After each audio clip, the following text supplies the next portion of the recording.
Geeks! Welcome back to the Geeksiders show. My name is Josh. I'm Anna. This is Connor. And yeah, this video is going to be a pretty quick video, hopefully. Just doing a quick update on what's going on with us, what has been going on with us, and what's going on with the channel and what to expect in the future. So, gosh, how to even start? I guess let's start with what's going on with us. What should we talk about first? I guess, well, the obvious, the baby in the room. This one here. Yeah. This is Connor. He's he's about a month old or so. Yeah. And he's a smiley little baby. He's also, he gets real mad. Yeah. He sometimes gets really, really mad. Yeah. But he's doing great. He's over the 100th percentile in head circumference. In head circumference. So he's got a big old brain. Yeah. Which is good. And he's in the 91st percentile for length. No, 96th for length 96th and for 91st for weight. Okay, 96 for length and 91st for weight. He's a big old boy. Yeah, he's a big old baby boy. Big, well-proportioned boy. Oh. Yeah. Crash. Oopsie. Did you crash? So, he is definitely a big old boy. And speaking of that, we'll talk about the birth experience. We had a plan. And ended up having to just throw that right out the window. Yep, the entire thing. Oh, goodness. Bless you, little boy. So, basically, what happened was he was a week overdue. Mm-hmm. And so we went in Wednesday night to start the induction process. And they start with Cervidil. And basically what that does is start the cervix to start softening and hopefully dilating. And usually that starts labor, but apparently my body was like, nah. It barely did anything at all. So it did soften a little bit, and it started dilating a very little bit. Yeah, about a centimeter. Yeah, and then after that they started the Pitocin, and this is where the fun really started for us. The Pitocin, gosh, how long were you on it before? It was a total of 16 hours on Pitocin. Yeah, the first round was the first round of Pitocin, I think, was 7 hours. Was it 7? And it basically didn't do anything. Yeah, it didn't do anything whatsoever. I think I dilated another ½ centimeter. And from my understanding, Pitocin, when you're induced via Pitocin, labor is really rough. Yeah. It is a hard labor. Labor didn't start for the first 7 hours of Pitocin. So what happened was his heart started accelerating. It started accelerating. His heart rate got too high. Yeah, but that was that was after. Yeah, that was after 7 hours of Pitocin. They broke my water, and then I had 30 minutes of labor, and then that's where his heart started accelerating too much. So they stopped the Pitocin. We're like, oh well, you're in labor. Your body will just continue. And it said, nope, we're done. And totally stopped. Yeah, the labor completely stalled. Yep. And then I had 9 or 10 more hours of Pitocin. They started it over. Yeah, and did nothing.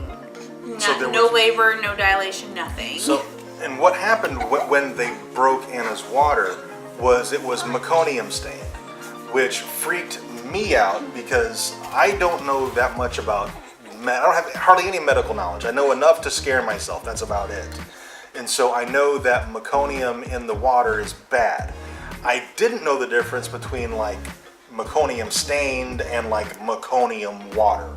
Yeah. Meconium staining isn't terrible. It's not good. It just means baby needs to be born sooner rather than later. Yeah. But it's not as scary as meconium in the water means baby needs to be born right now. Yeah.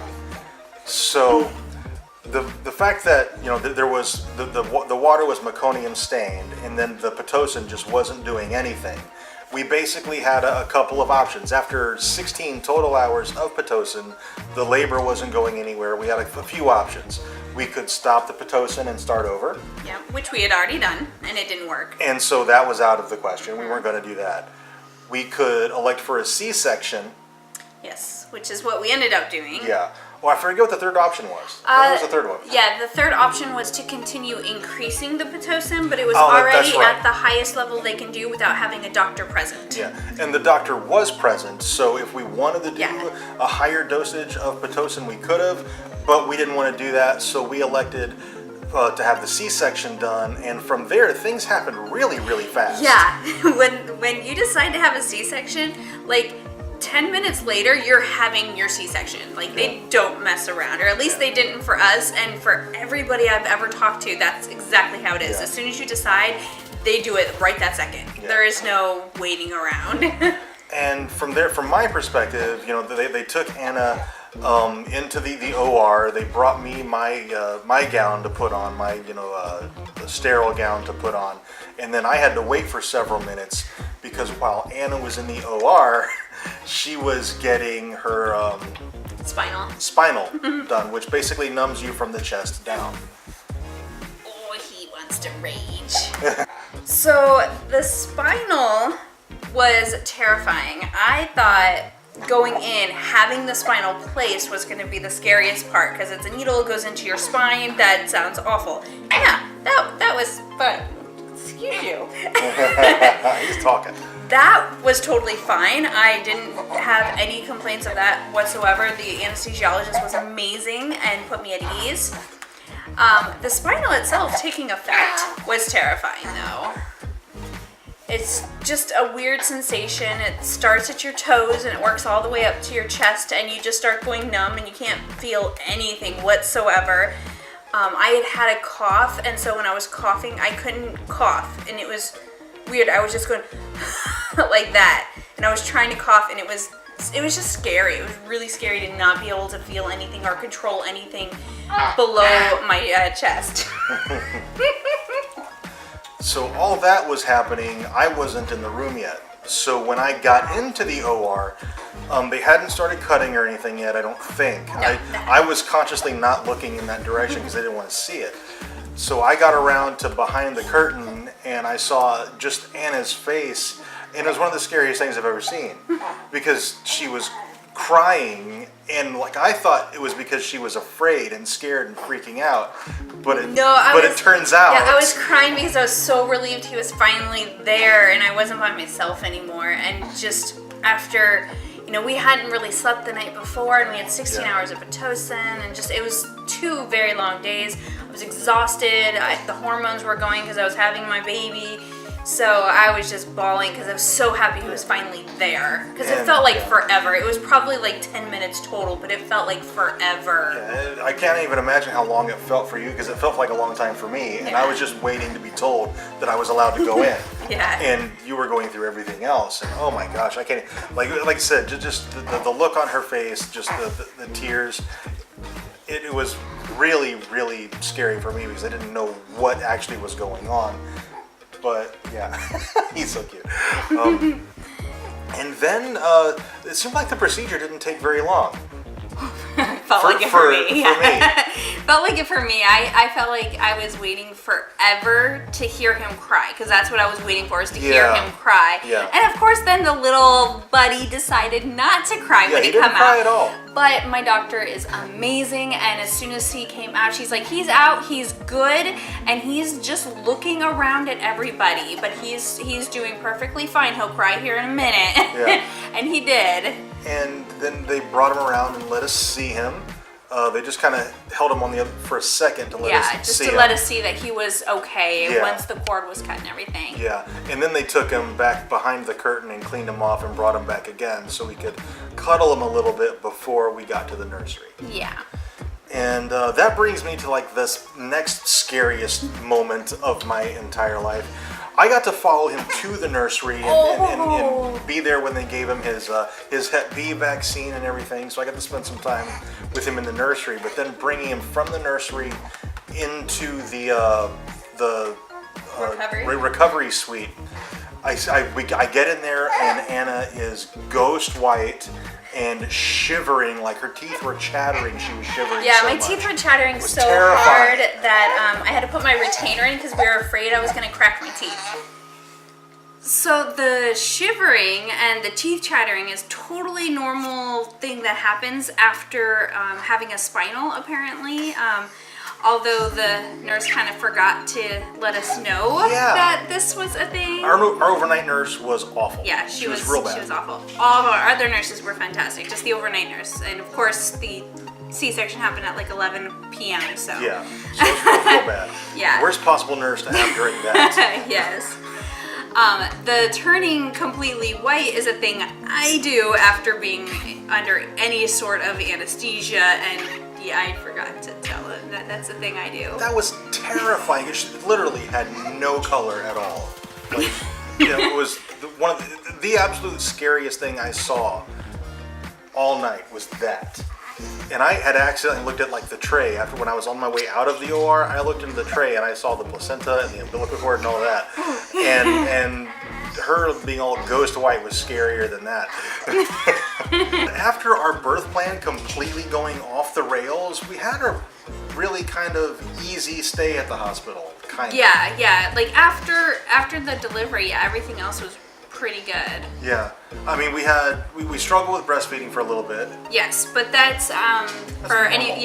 it's normal. And for anybody who doesn't know, when I was 28 or so, I had a breast reduction. So they think that was part of the reason why I had troubles.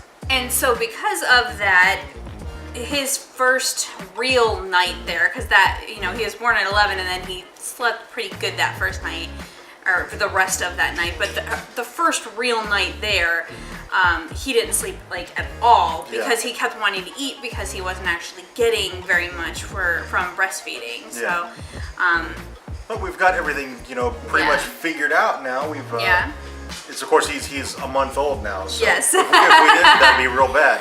Yeah, the first week was kind of it was pretty difficult. I was really glad he was home with me. I don't know how people do it. Like a lot of the people in our birth class that we took prior, to everything happening, a lot of them were saying how their husbands don't have any time off, and like they basically have the day of the delivery and then like the next day off, and then they're going right back to work. And I'm like, I don't know how I could have, at least having a C-section, I don't know how I could have survived that first week without somebody there to help. Yeah, and there's no way that I could have not have taken time off. I mean, I would crazy. Anybody who's done it, like my hat's off to you. That is hard. That is really, really hard. And so, okay. And so that's kind of where we are with Connor. He's doing great. Like I said, he's a big boy. Yes. And there's no way Anna would have been able to push him out. No. According to Anna's doctor. Like during surgery, she's like, Anna, you would not have ever been able to birth this baby. He's too big. Yeah, at birth, big old boy. He was 9 pounds 10 ounces. He was 21 inches long at birth. And his head was 14 inches. Yeah. 14 and a quarter inches. 14 and a quarter. And he's a big old guy. Yeah. And like she said, he did not cry at first. He just looked around and was curious. It was a good 3 minutes at least until he actually cried. Yeah. He was just curious. Yeah. Which would have been terrifying. That was our cat. You scared yourself? Yeah, she did. She knocked a bunch of stuff over, scared herself. Which would have been terrifying, but our doctor was keeping us apprised of everything that was going on. Everything she did. Like she was like, okay, we're starting now. Okay, you're gonna feel a bunch of pressure, and okay, this is what we're doing now. This is what we're doing, and like as soon as he came, okay, he's out. He's good. He's fine. He's just looking around the room. Like she let us know every step of the way. So the actual C-section itself wasn't scary at all. All right, so that's our birthing story. Now let's do health updates for me. Yes. Those of you who don't follow us on Facebook, on the Geeksiders page on Facebook, right before Christmas, I spent 3 days in the hospital with extremely high blood pressure. Yeah. Like dangerously high. He should have had a stroke. Yeah, well kind of. Technically, I did. My primary care physician, Dr. Diaz, he's awesome. what happened was I had bleeds in both eyes, and that's the reason I even, started to investigate what was going on with me anyway. Because I've had headaches, or I had headaches for 6 months, solid at least, every single day, excruciating headaches. And then I started getting spots in my vision. Oh dear! And so I had spots in my vision, and that's why I even started investigating it. And so my eye doctor said, look, go to Publix, check your blood pressure. If it's high, go to the ER. And my blood pressure was extremely high. It was 240 over 170, which is super dangerously high. In the hospital for 3 days, they got my blood pressure down. I got out. I didn't have a primary care physician before, but then I got one. I saw him, and he's like, look, yeah, your eye's bleeding. That was a stroke. He's like, you're just lucky it wasn't in your brain. So I'm on high blood pressure medication now. I almost died, and that was really it. I wasn't scared until that he actually said that. That was kind of the wake-up call. Yeah. And so I'm trying to take better care of myself now. Yeah, we watch our sodium a lot more than we used to. Yeah.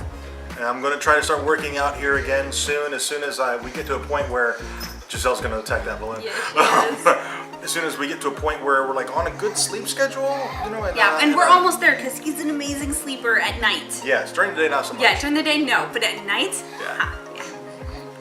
So yeah, I'm still here. I feel much better. I'm on medication. My blood pressure is under control, and I want to get back in shape because I want to be around for a while. Yeah, I'd like him to be around for a while too. Yeah. All right, that's it for health updates for me. What's going to happen with the channel from here on out? Well, we're not going to be doing nearly as many videos as we had been doing before, but we're still going to be doing the same type of videos that we were. We're going to be doing our unboxing videos. We're going to be doing a few reviews. What are we going to be reviewing? That is the question of the day. The Expanse, definitely we're going to keep reviewing. Doctor Who, definitely.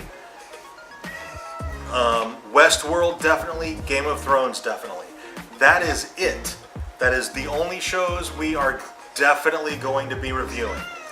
We may do some Netflix stuff here and there. We may do some other shows here and there shows that we discover and we really, really like. Maybe we'll do a special video for those. But in order to keep... Yeah, she's attacking the balloon. Mm-hmm. Oh man, I wish she pops balloons would be hilarious. But, in order to keep us not being overwhelmed and burned out on YouTube the way we had been, we're gonna make sure that we don't overdo it. And we might do some other specialty type videos too, because I have a couple ideas for things that I want to do. I want to do individual toy reviews and stuff like that. So here and there, I'll be doing those as well.